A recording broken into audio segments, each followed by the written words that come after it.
नमस्कार करते सर्वांना. पद्मजा ग्रुप ब्लॉग्समध्ये मनापासून स्वागत करते सर्वांचं. आजचा हा ब्लॉग कनी माझ्यासाठी खरंच खूप खास आहे. कारण माझ्या चॅनलवरती 1000 सबस्क्राईबचा टप्पा कनी अखेर मी पूर्ण केला आहे. सर्वात आधी कनी तुमच्या प्रत्येकाचे कनी मनापासून आभार मानते मी. कारण खरंच तुमच्या प्रेमामुळे आणि तुमच्या सपोर्टामुळेच हे शक्य झालंय माझ्यासाठी. YouTube सुरू करताना मला असं कधीच वाटलं नव्हतं, की इतक्या लवकर हा टप्पा पूर्ण होईल आणि तसं बघायला गेलं तर कनी Instagramवरती कनी माझे फॉलोअर्स 10,000 आहेत. ते लवकर झालेले. खरं 1000 सबस्क्राईब पूर्ण करायला खूप कठीण जातं.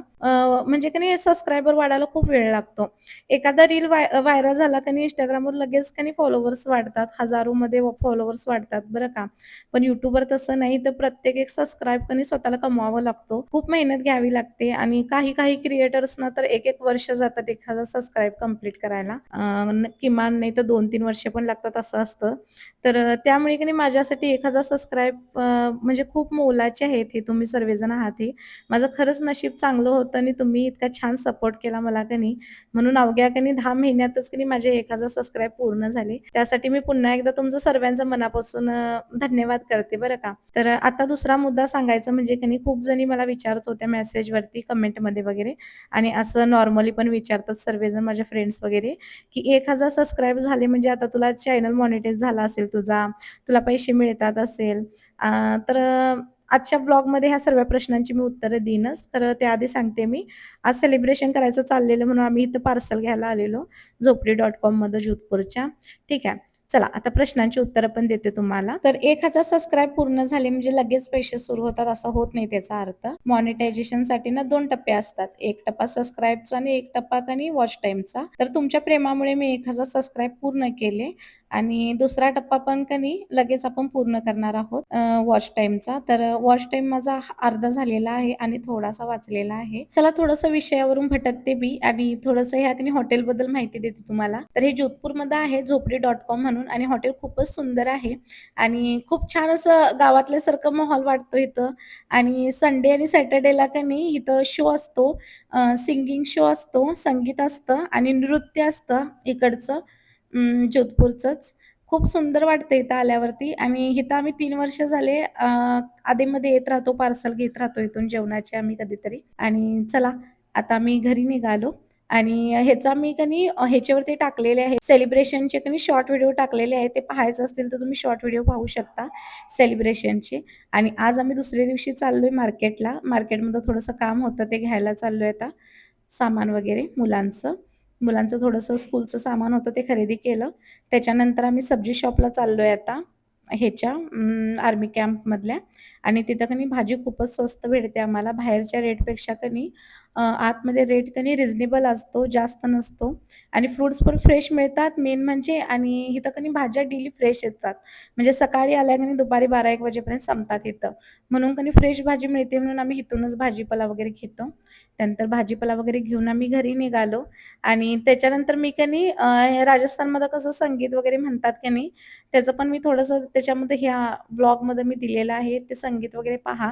रात्रीचं लेडीज कशाप्रकारे संगीत वगैरे म्हणतात, ते पण मी लास्टला ब्लॉगमध्ये दिलेलं आहे. भाजी वगैरे घेऊन घरी आलो आणि घरी आल्यानंतर मी तुम्हाला ब्लॉगमध्ये माझ्या टूरच्या ब्लॉगमध्ये ना एक गोष्ट दाखवायला विसरलेलो.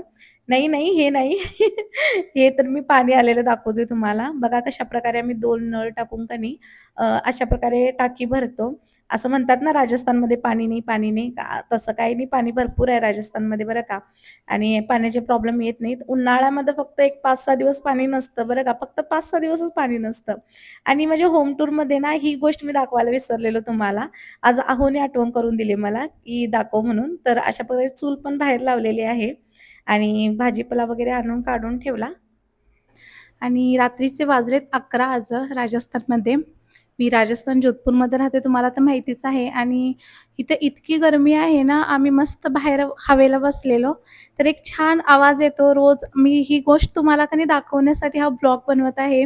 म्हणजे रात्रीचं ना 12-1 वाजेपर्यंत ना ह्या लेडीज अशा बसून सॉन्ग म्हणत असतात. इतका छान एका सुरात गाणं म्हणतात ना त्यांनी. मी म्हटलं ही गोष्ट तुम्हाला दाखवते. खूप नोटीस करण्यासारखी गोष्ट आहे ही. आता मी ना त्या लेडीजसोबत जाऊन बोलते इथल्या जोधपूरच्या, राजस्थानच्या. तर त्यांचं तुम्ही थोडंसं सॉन्ग ऐका हां. मी ह्याच्यामध्ये दाखवते तुम्हाला. चला त्यांच्यासोबत जाऊया, बोलूया, थोड्याशा गप्पा मारूया त्यांच्यासोबत. ठीक आहे, चला.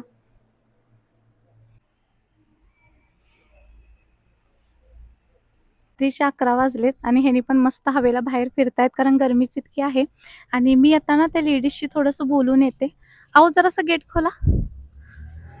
तर जाऊन थोड्या गप्पा मारते आणि त्यांनी कसं सॉन्ग म्हणतात ना किती छान एका सुरात गाणं म्हणतात ते पण तुम्हाला मी दाखवते आता. नक्की ऐका. आलोय मी त्यांच्याकडं. आता बघूया कसं गाणं म्हणतात. मी बोलते थोडं त्यांच्याशी. त्यांनी कम्फर्टेबल आहेत की नाही कॅमेरा बरोबर बघते आणि मग सांगते तुम्हाला. मैं आपका ब्लॉग शूट करना चाहती हूँ. आप थोड़ा-सा गाना गाओगे जो आप डेली गाते हो? हाँ?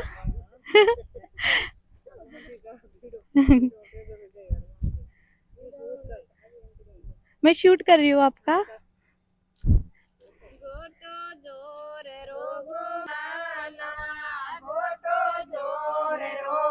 मायो रे साला सरबाला साला सरबाला ने अंजे निराला ला साला सरबाला ने अंजे निराला ला गोटो जोर रोगो मायो रे साला सरबाला पेलो तो परसो थे तो सेता जेने देनो पेलो तो परसो थे तो सेता जेने देनो मोदड़ो राम रोलाय देनो रे साला सरबाला मोदड़ो राम रोलाय देनो ते जो तो परसो थे तो राम जेने देनो मोठे सर्जन रे. तर मंडळी संगीत कसं वाटलं तुम्हाला माझ्या जोधपूरच्या गल्लीतल्या ह्या लेडीजचं. तर ह्यांनी लोकगीत म्हणतात राजस्थानचे आणि डेली रात्रीचं 10ला बसतात ह्या लेडीज आणि रात्रीचे 2-3 वाजेपर्यंत असं एका सुरात गाणं म्हणत असतात. आणि हे फक्त माझ्या गल्लीपुरतं सीमित नाही आहे, मर्यादित नाही आहे बरं का. जेवढ्या पण इथं गल्ल्या आहेत ना, त्या गल्ल्यातल्या की नाही सर्व लेडीज ग्रुप करतात आणि अशी गाणी म्हणतात एका सुरात. आणि हे फक्त मी माझ्या गल्लीतलं तुम्हाला दाखवलेलं आहे आणि खूप छान गाणं म्हणतात ह्यांनी. आणि कसा वाटला माझा आजचा ब्लॉग कमेंट सेक्शनमध्ये नक्की सांगा. चला मग भेटू पुढच्या ब्लॉगमध्ये आता. राम राया रे साला सरबाला साला सरबाला ने अंजे. थँक दीदी. Thank you. चलो थँक दीदी. तर मी घेतलेलं आहे त्यांचं शूटिंग आणि खूप छान सपोर्टिव्ह होत्या. खूप छान सपोर्ट केला आणि छान त्यांनी म्हणून दाखवले सॉन्ग.